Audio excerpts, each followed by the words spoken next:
bahwasanya tak dapat tiada pada istinja dengan batu itu daripada menghilangkan ain najis dan menyempurnakan 3 kali sental. Dia kata dalam mazhab Syafi'i, yang syarat dia ialah kita menyental tu mesti pastikan tak ada najis lah. Tak ada lagi. Kalau kita sental 3 kali, tapi najis masih ada lagi, tak mau kena sental lagi. Sampai najis tak ada lah. Kan? Sampai najis tak ada. Jadi maknanya kita sental 3 kali, tapi mestilah pastikan najis itu dah tak ada dah. Kalau 3 kali tak settle lagi, kena tonyoh lagi. Menghilangkan ain najis dan menyempurnakan 3 kali sental. Maka jikalau menyental sekali atau 2 kali, maka hilang ain najis, tenyeh sekali, tenyeh 2 kali, okey dah. Tak ada dah. Tak ada najis dah. Nasihat wajib sental yang ketiga pula. Walaupun 2 kali dah settle dah bersih dah, sentallah yang ketiga. Tapi air tak ada masalah lah kan. Air sehingga dia bersih jelah kan. Tu. Dan dengan itulah berkata Ahmad bin Hanbal dan Ishaq bin Rahawai dan juga Abu Isaur. Dan kata Imam Malik dan Daud Az-Zahiri, bermula yang wajib ialah suci sahaja. Tiadalah menantikan sampai 3 sental. Bahkan jika hasil suci itu sekali sental, 1 batu memadailah akan dia. Dan ialah wajah bagi setengah ashab kita. Dan bermula yang ma'ruf daripada mazhab kita ialah yang telah terdahulu tadi. Kalau kita tengok mazhab Syafi'i, mazhab kita lah, dia kata mesti 3 kali. Walaupun 2 kali tenyeh dah bersih, mesti menjadi 3 kali ataupun lebih. Dan tetapi kata Imam Malik, mazhab Maliki dan juga Daud Az-Zahiri, dia kata wajib itu ialah suci sahaja. Tiadalah menantikan sampai 3 sental. Boboh tenyeh sekali, bersih dah. Tenyeh sekali dah, bersih dah. Dah. Walaupun tak cukup 3 kali. Kata Imam Malik, sekali pun tak apa, 2 kali pun tak apa. Asalkan bersih. Tapi Imam kita mazhab Syafi'i tak boleh, mesti 3 kali. Kan? Jadi sebab tu kalau ada yang tengok tenyeh 2 kali ya okey lah. Dia berpegang mazhab lain, tak apa, okey. Bila kita sebut mazhab ni, bila ada yang sebut tenyeh 2 kali pun boleh, bermakna Nabi pernah buat lagu tu ataupun Nabi pernah ucapkan macam tu. Sebab tu yang ada pendapat yang menyebutkan kata 2 kali pun boleh tu. Bukan pandai-pandai dia nya. Jadi sebab tu nak pegang kata 3 kali mesti pun tak apa, nak berpegang kata tak cukup 3 kali pun tak apa. Faham boleh tak? Boleh. Sengap ngantuk apa? Ya.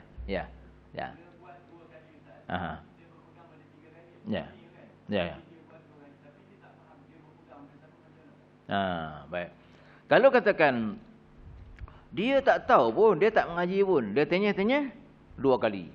2 kali dia bersih dah, dia pun pula. Maka sahlah sebab ada pendapat yang katakan cukup 2 kali je. Cuma dia ni pahala dia kecil. Sebab apa? Sebab dia buat secara ikut-ikutan. Sebab tu kita katakan, bila kita buat secara ikut-ikutan, pahala dia kecil. Kalau kita buat, kita tahu kita buat tu berasaskan mana, bersumberkan mana, kita tahu, maka pahala besar. Jadi maknanya dia buat tu bersih dah, dia tonyong-tonyong 2 kali dah, dia pun pergilah ambil uduk, dia pergi sembahyang. Sah tak? Sah. Bersih tak? Bersih. Kan? Tapi dia punya pahala kurang sebab dia tak tahu, dia ikut-ikutnya. Tapi kalau kita tahu, ini apa tu Nabi pernah buat lagu ni, dia mazhab Maliki dan sebagainya, kita tahu kan, maknanya pahala kita lebih sebab kita mengetahui. Okey.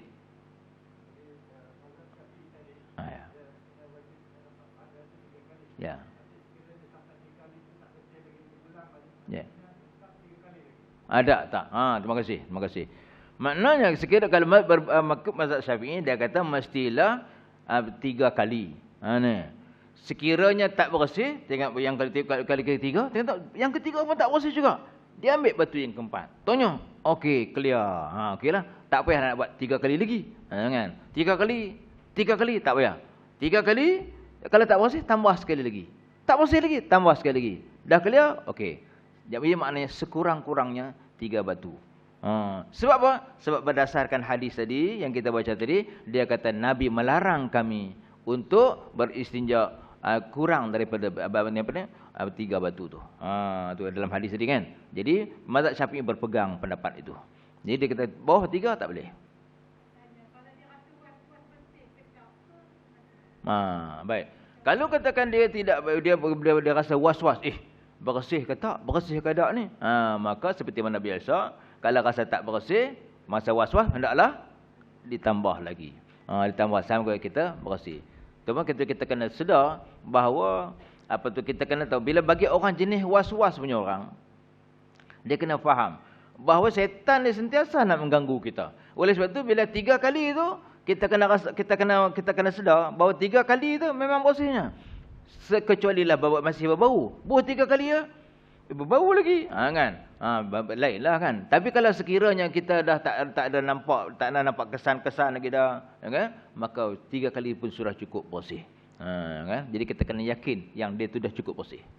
Baik. Baik. Baik. Kalau katakan kalau kita ni air ke batu, dengan batu pun ada, air pun ada. Mana yang lebih kita nak buat? Kan? Tengok keadaan kan.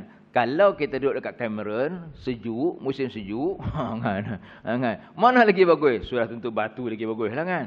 Kan tak sejuk. Tapi kalau tempat-tempat yang biasa ni, kalau air ke batu ke, kita pilih lah. Macam kita biasa kita dengan air lah kan. Kita gunalah air. Maka jadi di sisi hukum, di sisi syarak, dia punya sama aja. Cuma mungkin keselesaan kita. Mungkin kita memang tak pernah kan. Mana pernah mak kita tanya kita dengan batu. Sedar-sedar kita tu basuh kan. Oleh sebab tu memang tak selesa lah. Hanya boleh kalau ada air. Ikut keselesaan kita.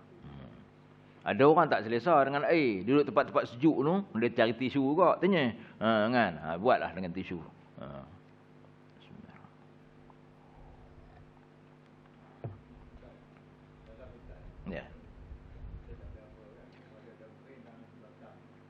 Ya. Dalam hutan kan. Kita ada? Ya.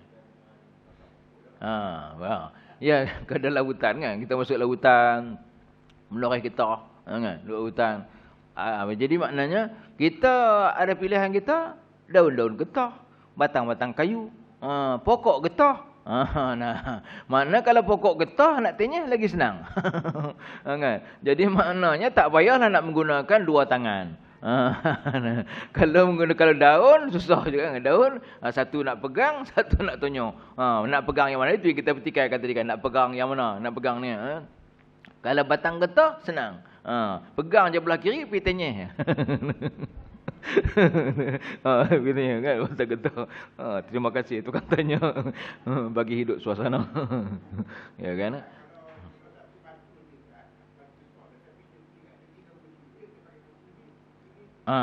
Itu lebih baik. Mana batu tu besar. Batu tu besar kan, besar.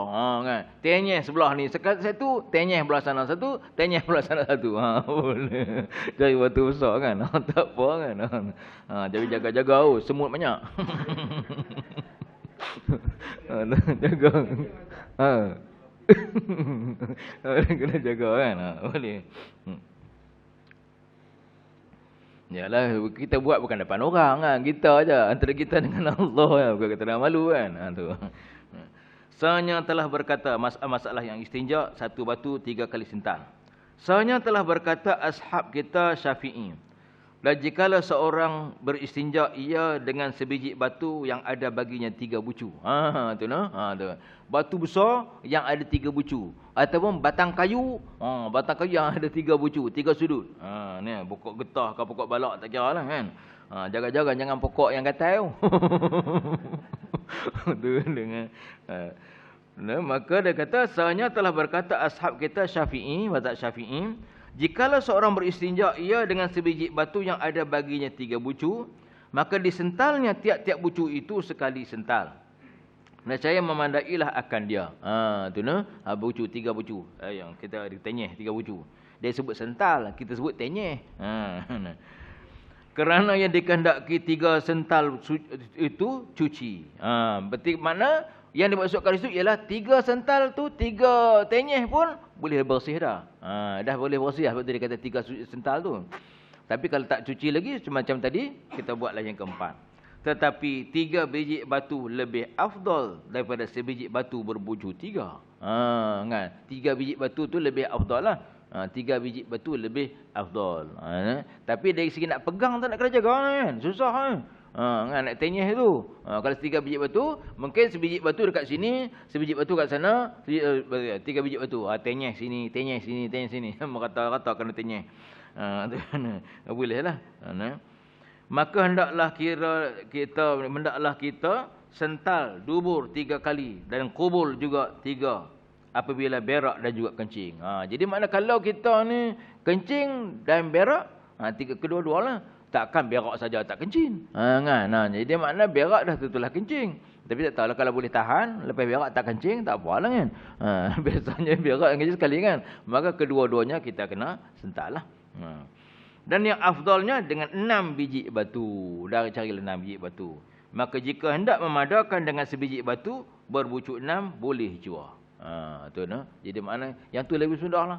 Cari bata tu, cari bata tu 3 bucu tu, kita boleh nah. Jadi makna kalau katakan kencing berak 2 biji bata. Ya.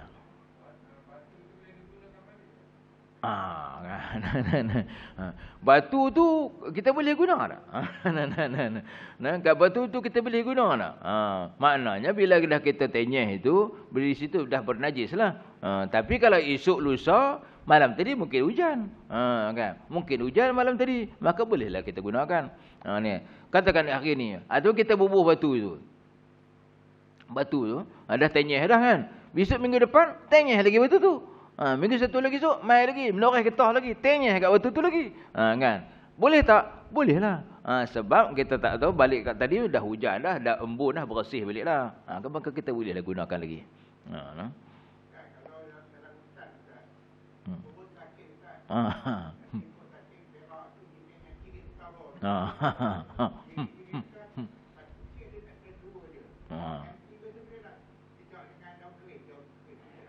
Daun kering memang boleh lah kan. Dia daun yang tak boleh, daun yang tak boleh, daun yang licin. Daun pisang tak boleh lah, licin kan. Daun pisang tak mau lekat kan. Cari daun kering. Daun kering, atau daun, cari daun yang basah, cari daun yang kesat. Daun semua licin kan. Kalau daun kesat tu yang berbulu-bulu tu, siap pun kata kan. Carilah daun yang kering. Biasanya batu dia kata dengan kulit-kulit kayu, batang-batang kayu, kan. Sebab tu banyak kita jumpa dia kata menggunakan batu. Kenapa batu? Batu yang lebih kesat. Batu dia kata istinja ialah dengan batu atau benda-benda yang kesat. Daun ni memang dia licin. Kecuali kita cari daun yang kering. Daun kering. Ya.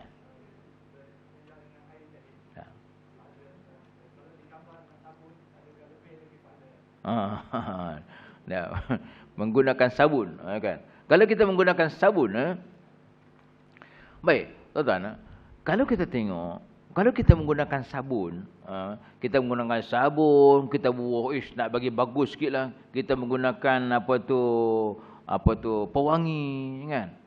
Kita belajar dalam bab mengenai dengan air. Air untuk bersuci ialah air mutlak. Kalau kita bercampur dengan sabun sehingga berubah dah wangi dia, berubah dah rasa dia kan, maka dia itu air mutaghayyir, air yang bercampur dengan sesuatu. Kan? Jadi sebab tu ada kalau kita nak gunakan air sabun tu mestilah setelah kita bersihkan dengan air mutlak. Kan? Jadi maknanya barulah kita bubuh, barulah nak sabun pun. Kan?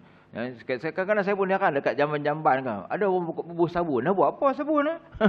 Kan? Jadi maknanya kalau katakan basuh, disuruh membersihkan ni ialah dengan air mutlak.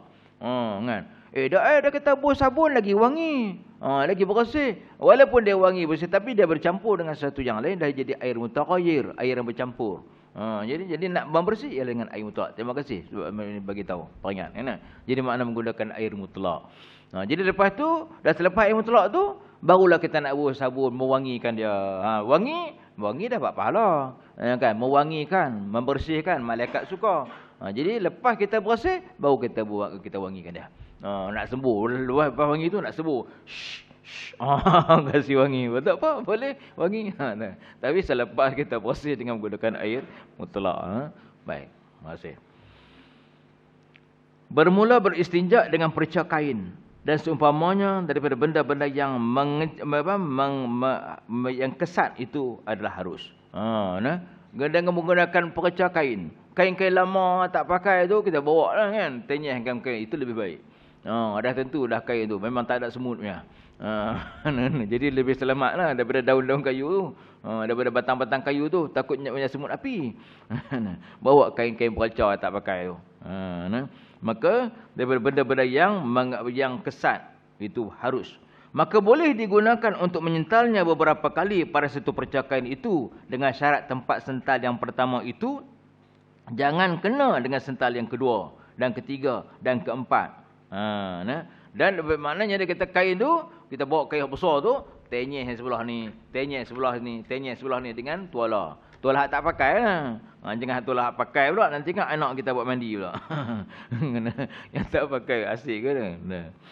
Serta pula basuh yang sental pertama itu jangan bertemu dengan basah sental yang kedua. Basah yang betul sekali lagi kita. Serta pula basah yang sental pertama itu jangan bertemu dengan basah sental yang kedua. Janganlah pula sampai kena pula yang hak kita sental yang pertama itu. Maka di mana tempat yang belum basah dan tiada bersental, bolehlah disental dengan syarat yang demikian itu. Jadi maknanya kita pakai kain besar tu, bersudut-sudut lah. Kita lap dengan dia bucu-bucu itu. Bismillah. Masalah istinja lebih daripada 3 batu. Telah berkata ashab kita, mazhab Syafi'i. Apabila hasil suci dengan 3 batu, kalau selesai 3 batu tu dah bersih dah, maka tiada dituntut lebih atasnya. Dah 3 batu dah cukup dah? Cukup. Tak payah lebih. Maka jika tiada hasil dengan 3 itu wajib disental dengan yang keempat. 3 tadi, rasa tak bersih gini, bolehlah yang keempat. Ataupun was-was seperti mana yang kata tadi kan. Was-was, tak bersih apa? Tonyah lagi. Tak bersih apa? Tonyah lagi. Tonyah melebam. Janganlah banyak sangat. Cukup 3 kali. Kita jangan percaya sangat dekat tipuan syaitan ni.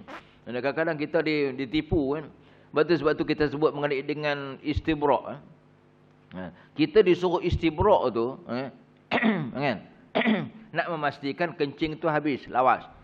Istibrak ni kena juga walaupun kita nak istinja dengan batu dan sebagainya, pastikan istibrak dulu. Maka ini dia katakan istibrak.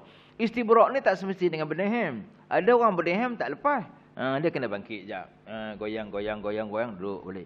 Goyang baru habis keluar. Kan? Pasal apa? Pakcik dia goyang-goyang tu. Tak keluar habis. Jadi mana kita kena bergoyang kan?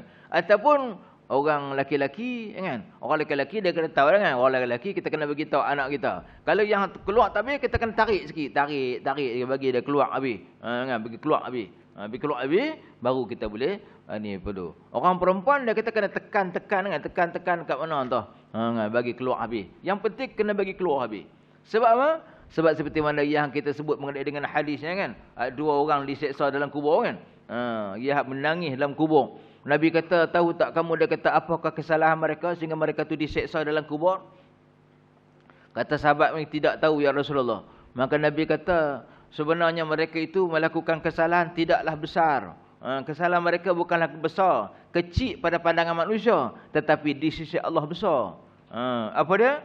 Yang satu kubur tu, dia diseksa kerana dia ni berjalan ke sana sini, bawa mulut, mengadu domba.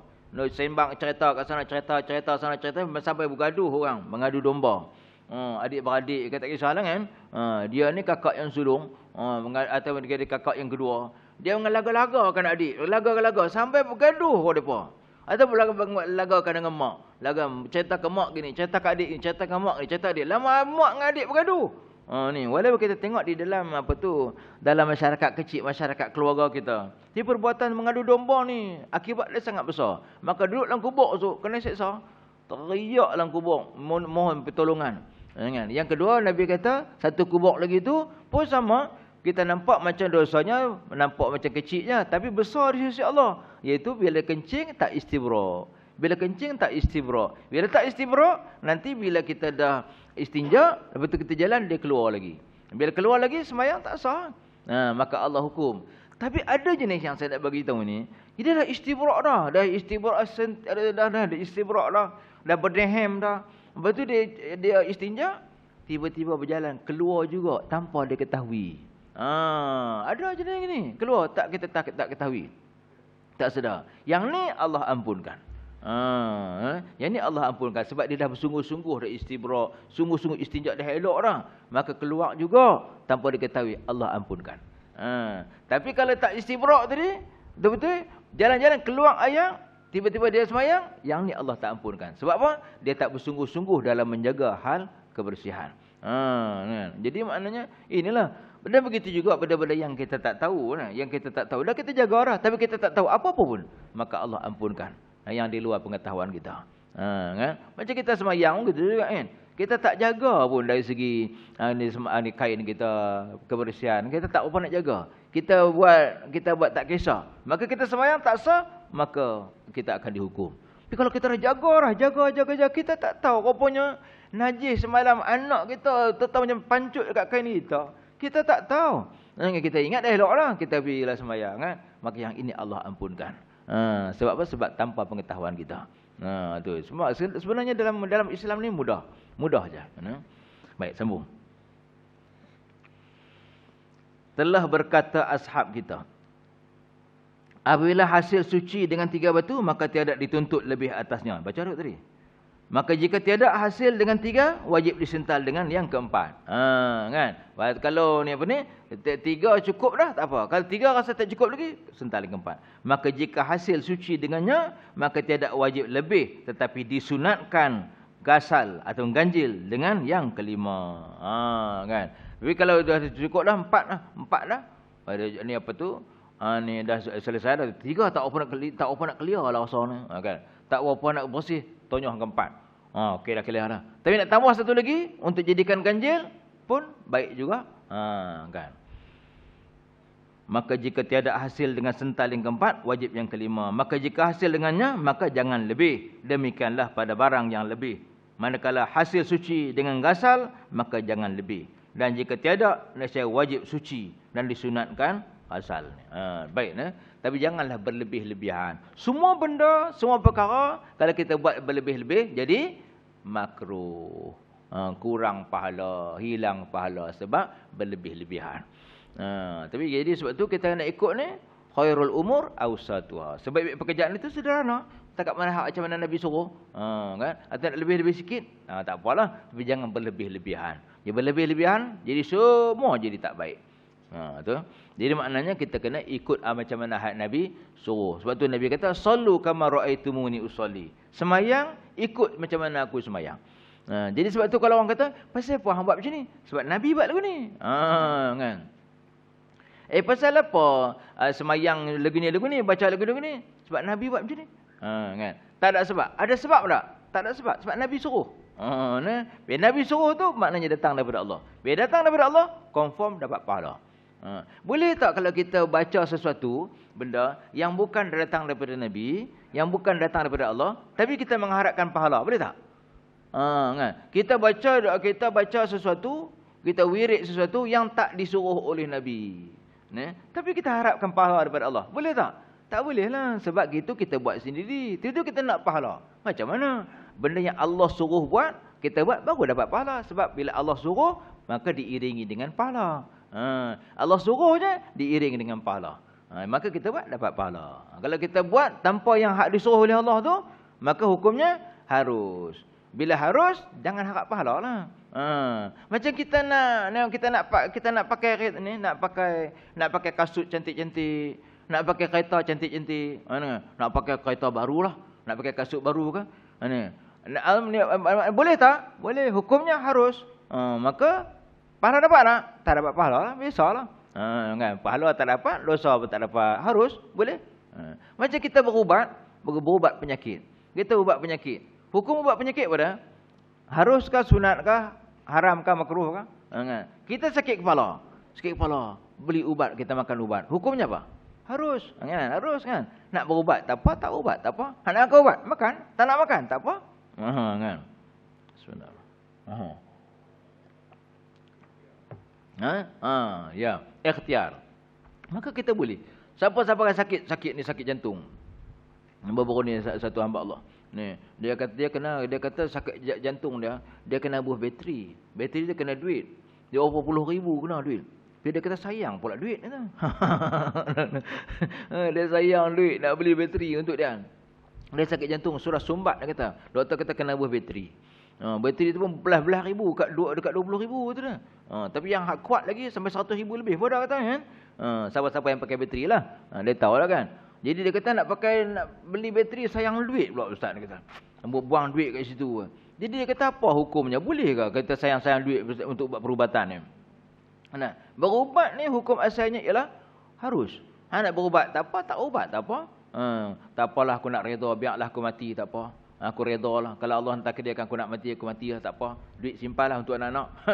Tak apa. Boleh. Sebab berubat ni hukumnya harus. Berubat tak apa, tak ubat tak apa. Nah. Tapi kalau perubatan itu, ubat tu mak kita minta, ayah kita minta, maka wajib atas kita. Tolonglah mak tak boleh, tak tahan dah sakit ni. Ubat ni kena beli mana. Berapa harga ubat mak? 550. 550. Kita tak ada duit, kena cari juga. Sebab itu hajat orang tua. Hajat mak. Maka kita kena sampaikan. Kalau kita tak sampaikan, nanti takut jadi derhaka. Takut esok susah nak masuk dalam syurga. Kita kena sampai. Bukan pasal berubat tu, pasal mak kita. Tu sampaikan hajat dia. Usahakan hajat nak berubat. Hajat dia nak menikah pun kita kena tolong. Kan? Mak kita, bapak kita nak menikah pun kita kena sampaikan hajat dia. Jangan pula kita kata, bapak tak payah kahwin lah. Tua-tua kata apa. Tak boleh. Kita kahwin dulu pun dia yang bagi. Dia yang usahakan. Takkan bapak kita nak kahwin pula kita tak bagi. Kan? Kita kena usahakan lah. Sama seperti mana dia usahakan untuk kita kahwin dulu. Okay. Baik. Selesai. Baik, kita nak masuk hadis yang kedua. Setakat tu okey. Ada yang tak apa clear lagi? Sikit kita masuk sikit .